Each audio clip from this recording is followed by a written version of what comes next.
Alors aujourd'hui, comme annoncé, j'ai le plaisir d'accueillir Jeff Lorrain avec moi. Salut, mon cher Jeff. Salut, François. Écoute, on a annoncé au début de la série que tu allais être là, puis que tu étais techniquement parti, mais tu as accepté de venir faire un dernier tour de piste avec nous. Ça nous fait vraiment plaisir. Puis je pense que les téléspectateurs vont être très heureux de te revoir. Tu penses? Ah oui, je pense. T'es bien aimé. T'es bien aimé. Non, c'est ça. Aujourd'hui, on va traiter le fardeau des dépendances. Ça, c'est notre sujet. Puis c'est important que les gens qui nous écoutent ne comprennent pas qu'on ne se prend pas pour des psychiatres, puis on ne se prend pas pour des psychologues. Mais par contre, on pense que la parole de Dieu, la Bible, a une réponse spirituelle à donner avec le fardeau des dépendances. Oui. Alors, c'est ça qu'on traite aujourd'hui, mon cher Jeff. D'accord. Donc, on peut peut-être essayer de tracer d'où viennent souvent nos dépendances. Moi, je pense que on est fait pour la liberté. Hein? Oui, il y a personne qui aime ça. Ben. Mais le problème, c'est qu'on a toujours l'impression qu'on est pris dans des règles, que les règles sont comme une prison. Et puis, notre manière de vouloir entrer dans, on pourrait appeler ça l'illusion de la liberté, c'est de briser des règles, puis on a l'impression que quand on va aller contre les règlements, contre les lois, on s'affranchit. Mais en réalité, souvent, ça crée un gros problème. Par exemple, je sais pas, moi, peut-être... As-tu commencé à fumer quand tu étais jeune, toi? Oui. Moi aussi. Et puis, en passant, on a voulu prendre cette liberté-là. Oui. Tant pis, à cachette. C'est une manière de dire qu'on brise les règles de nos parents et puis on devient des adultes, tu sais. Puis en plus, il fallait persévérer parce que c'est juste pour puer de la gueule, puis, tu sais... Puis il fallait persévérer parce que ça sentait pas bon. Puis au début, je respirais pas. Puis les gars disaient « Hey, tu respires-tu? » Tu sais, c'était la grosse affaire. Ben oui. Puis en plus, il fallait fumer dans des places où on n'avait pas le droit, dans l'autobus. Tu sais? Et puis, mais toutes ces choses-là, c'était une fausse manière de vouloir posséder la liberté, parce qu'on est fait pour la liberté. Et c'est là que le Seigneur vient vraiment intervenir d'une manière magistrale dans nos vies. Lui, il peut nous donner une vraie liberté. Moi, je l'ai trouvé juste à 18-20 ans, là, cette liberté-là.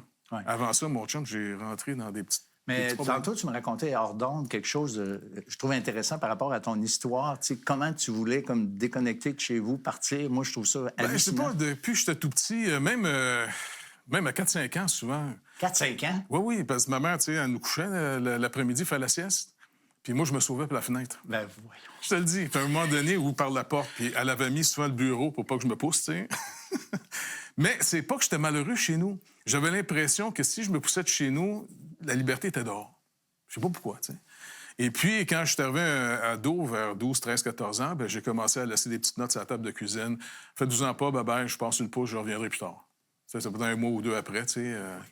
Et puis, je voulais surtout pas que ça soit organisé parce que mon but, tout ce qui était organisé, pour moi, ça menait à rien. C'est comme une boîte fermée. Je trouverais pas de réponse. C'est quoi le sens de la vie? Puis même souvent, mon père disait « Non, il faut aller à l'école parce que tu vas avoir une bonne job plus tard, tu vas faire de l'argent. » À quoi? Le but de la vie, c'est de faire de l'argent? Et c'est plate à la mort, ça. Tu sais? Je me disais, faire de l'argent, écoute, je ne voulais pas dire que j'en faisais un petit peu avant, à un moment donné, mais... Mais... Tu faisais pousser du gazon en arrière. Oui. Mais, sais-tu quoi? Il est arrivé un phénomène vraiment étrange dans ma vie. Parce que tout le long, pour moi, je travaillais. Puis dès que j'avais assez d'argent, je finissais les contrats de travail que j'avais. Puis mon but, ben, je repartais sur le pouce. Puis c'était... Écoute, dès que j'arrivais sur le bord d'une route, là, je sais pas, j'avais un sentiment de liberté vraiment incroyable, tu sais. Mais un jour, dans des voyages comme ça, j'étais abouti en Europe, là, je suis rendu en France, tu sais. Et puis, je suis arrivé finalement devant des gens qui m'ont annoncé l'Évangile. Bon, j'avais entendu l'Évangile, mais je n'y avais pas vraiment cru parce que pour moi, c'était encore des règles. Tu comprends? Une autre boîte. Et puis, je me rappelle, la personne m'avait dit, mais si tu meurs à soir, là, t'es sûr que tu rentres au ciel? J'ai dit quoi? Avez-vous l'intention de... Je me sens pas en sécurité. Fait que... Mais elle me dit non, parce que, écoute, la vie éternelle, c'est un don gratuit. Ouais, mais c'est parce que je suis pas religieux. Moi, là, toutes les règles, là, ça m'étouffe, tu sais. Puis elle dit non, tu comprends pas, c'est un don gratuit. C'est même un pléonasme, ça dit que c'est un don gratuit. Là, je dis, attends, t'es sûr? Oui. Et puis, finalement, elle me parle de l'Évangile, elle me montre dans la Bible des passages qui montrent clairement que c'est un don gratuit. Oublie pas, moi, mon christianisme dans ma tête, là, oui, Dieu te donne la vie éternelle, mais après ça, il faut que tu travailles pour la mériter, puis la garder, puis la développer. Tu comprends? Elle a dit non. OK? Et puis, en découvrant l'Évangile, je te le dis, ça a fait un effet bizarre dans ma vie. J'ai plus jamais eu le besoin de me pousser après. Je suis même resté là dans leur communauté, un petit village là, dans le sud de la France, une couple de mois. Je suis retourné chez nous. J'ai retravaillé pour retourner là 1 an plus tard, pour en savoir plus sur l'Évangile. Et étrangement, je te le dis, j'avais plus le goût de partir à l'aventure. J'avais trouvé un but à ma vie. Là, j'avais trouvé un chemin qui mène à quelque part. Et c'était même pas juste des règles. C'était comme où je peux m'investir. Pas juste payer, tu sais, puis... Puis sais-tu quoi? Ça a même fait un effet dans ma vie que plus le Seigneur entrait la vérité dans notre cœur, tu sais, la parole de Dieu, ça m'a même délivré de fumer. Tu sais, quand tu commences à fumer, tu penses que tu es libre, mais à un moment donné, t'es pogné avec, hein? Ouais. Puis j'essayais d'arrêter de fumer après, puis je n'étais pas capable, tu sais, j'arrêtais de 2-3 jours. Et puis à un moment donné, je me rappelle, j'ai comme compris pourquoi j'avais commencé à fumer. Puis je comprenais même pourquoi je voulais arrêter de fumer, qui était la même faute, me conformer au groupe. Quand j'ai commencé à fumer, c'était pour rentrer dans une gang, pour être accepté, puis tu sais, casser des règles. Mais quand je suis devenu chrétien, je voyais que les supposément plus spirituels, ils fumaient pas. Puis souvent, les frères t'exhortaient, tu sais, tu avais arrêté de fumer. D'être libre. Ouais, tu sais, puis... mais ça marchait pas. Jusqu'à ce que je comprenne que le Seigneur était pour me délivrer d'une petite chose dans ma vie qui tourmentait ma vie. Essayer de me conformer, d'être, tu sais, en règle, tu sais, essayer de gagner dans les règles d'un jeu, là, tu sais. Ouais. Et puis, j'ai dit, c'est vrai, que je fume pas, je suis off pareil. Voilà. Seigneur, t'as raison. Et à partir de ce moment-là, je peux même pas t'expliquer comment c'est arrivé. On dirait que la cigarette est sortie de ma tête, j'ai plus jamais eu le goût de fumer. Je suis pas devenu un anti-cigarette après. C'est comme pour moi, là... C'est plus un besoin. Libre. Et c'est pour ça qu'il y a tellement des trésors dans l'Évangile à découvrir. Mais le problème, c'est qu'on l'a mal compris, l'Évangile. Trop souvent, on a entendu des règles, des règlements. Tu sais, t'as plus le droit de pécher. C'est la religion, ça. Oui, mais on est tous, qu'on soit religieux ou qu'on soit athée, on se met tous sur le même programme. Combien de gens vivent des vies de fous aujourd'hui à essayer d'atteindre un but, de devenir quelqu'un? Mais ça a l'air de rien. Mais souvent, ils tombent dans l'alcoolisme pour se geler un peu le mal. D'autres, c'est la drogue, la sexualité. Il y a toutes sortes de manières qu'on essaye de... Comment je peux trouver une impression, une illusion de liberté? Mais je te le dis, en découvrant le vrai évangile biblique, pas celui que les hommes ont pollué sans arrêt pour avoir plus de contrôle. Retournons aux Écritures pour découvrir ça. Ça produit en nous une liberté que moi, je n'avais jamais connue.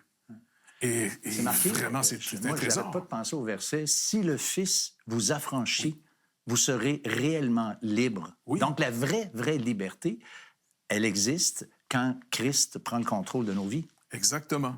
Et puis, contrairement à ce qu'on pense, c'est pas pour nous mettre sur des règlements lourds. C'est au contraire pour nous montrer comment on peut investir. Tu sais, tu as l'histoire d'un gars qui avait trouvé un trésor dans un champ. Puis Jésus racontait cette histoire-là, puis après ça, il dit, il a été tout vendre ce qu'il avait pour acheter le terrain. Bon, ben, c'est pas un sacrifice qu'il a fait. Il venait de trouver quelque chose de meilleur. Il va aller vendre ce qu'il a, mettre ça en argent, il va aller acquérir un terrain. Bien, quand on découvre le Seigneur, il va pas nous dire « fais des sacrifices pour mériter mon approbation » ou « si tu fais assez de sacrifices, ça va t'affranchir ». Non, tu viens de découvrir un trésor et c'est un investissement que tu fais là-dedans. C'est à explorer. Et puis, écoute, moi, ça a changé ma vie au point que... Quand je suis revenu d'Europe, là, je me suis dit, il faut que j'annonce ça dans mon quartier. À tous mes chums qui étaient au parc, qui fumaient un peu de dope, toute la gang. J'ai dit, écoutez, les gars, j'ai trouvé quelque chose de bien mieux que la dope.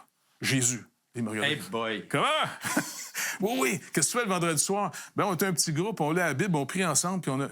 Le vendredi soir, tu lis la Bible? Ils capotaient ben. Non, les gars, vous comprenez pas ce que je vis. Vous êtes complètement bouchés par les deux bouts, les gars. Mais je vous le dis, j'ai découvert le Seigneur. Je sais très bien ce que vous comprenez. J'étais avec vous autres avant. Et puis, il voyait mon enthousiasme, c'était vrai. Fait que certains, j'ai dit, non, je te demande pas d'abandonner rien. Trouve Jésus d'abord. Demande-y qu'il vienne dans ta vie. Et lui, il va te montrer un trésor. Tu vas domper la scrap là après, et puis tu vas rentrer dans quelque chose à explorer. Puis il y en a bien qui sont venus au Seigneur comme ça. Amen, hein, c'est bon. Ah oui. C'est ça. Ben écoute, Jeff, moi je trouve que c'est vraiment intéressant parce que c'est ce que la parole de Dieu nous enseigne, c'est l'affranchissement total. Et il y a plusieurs affranchissements, mais un des affranchissements peut-être les plus importants, c'est le fardeau de la culpabilité, le fardeau d'être en règle avec Dieu, oui. Le fardeau de ne pas savoir, par exemple, face à la mort. Il y a tellement de choses qui nous pognent et qui nous rend la vie, qui nous pollue l'existence. Oui. Puis, généralement, les gens, ils veulent aller à droite, à gauche parce qu'ils ne savent pas qu'il y a une solution. Ils ne savent pas, ils ne connaissent pas. Comme, mettons, la mort, justement. Si on a peur de la mort, il y en a beaucoup qui disent, bien là, on ne peut rien y faire. Mais ce n'est pas tout à fait vrai.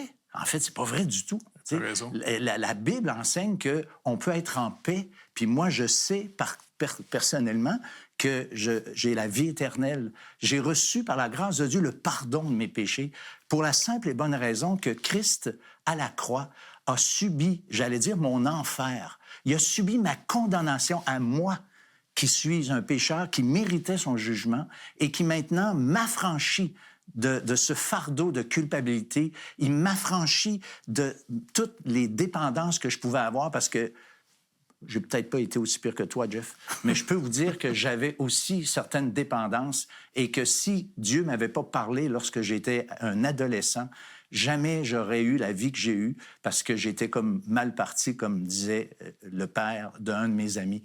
Mais franchement, le Christ nous appelle et pas pour nous prendre avec des règles, mais pour nous affranchir complètement et enfin de nous permettre de dire oui à ce qu'on veut. L'apôtre Paul, il dit dans l'Épître aux Romains que je fais pas le bien que je veux et je fais le mal que je ne veux pas. Ça, c'est typique de l'esclavage. On fait pas... Tu sais, quand moi, je me lève le matin... moi, là, je suis marié depuis 44 ans, puis honnêtement, j'aime ma femme, puis je veux lui faire comme il faut. Mais savez-vous quoi? Ça m'arrive que je me couche le soir, puis j'ai dû m'excuser parce que j'ai pas fait ce que je voulais faire. Donc, bien intentionné, mais finalement, ça passe pas, je me plante. Alors, Dieu veut nous affranchir, non seulement d'être capable de pas le faire, mais d'avoir une paix dans nos cœurs, malgré le fait qu'on s'est planté. Alors ça, c'est une grâce merveilleuse que nous pouvons tous avoir si on se tourne vers le Seigneur Jésus pour recevoir son pardon. L'heure de la bonne nouvelle, en collaboration avec le Messager chrétien, vous offre gratuitement le livre de méditation quotidienne La Bonne Semence. Pour en recevoir un exemplaire, écrivez-nous à l'heure de la bonne nouvelle, comptoir postal 33012, casier postal Thibault, Trois-Rivières, Québec, G8T9T8. Vous pouvez également nous joindre à info@hbn.ca ou par téléphone 1-866-509-1319. Vous avez des questions ou des commentaires sur ce que vous venez d'entendre? Contactez-nous par téléphone ou réagissez sur les médias sociaux.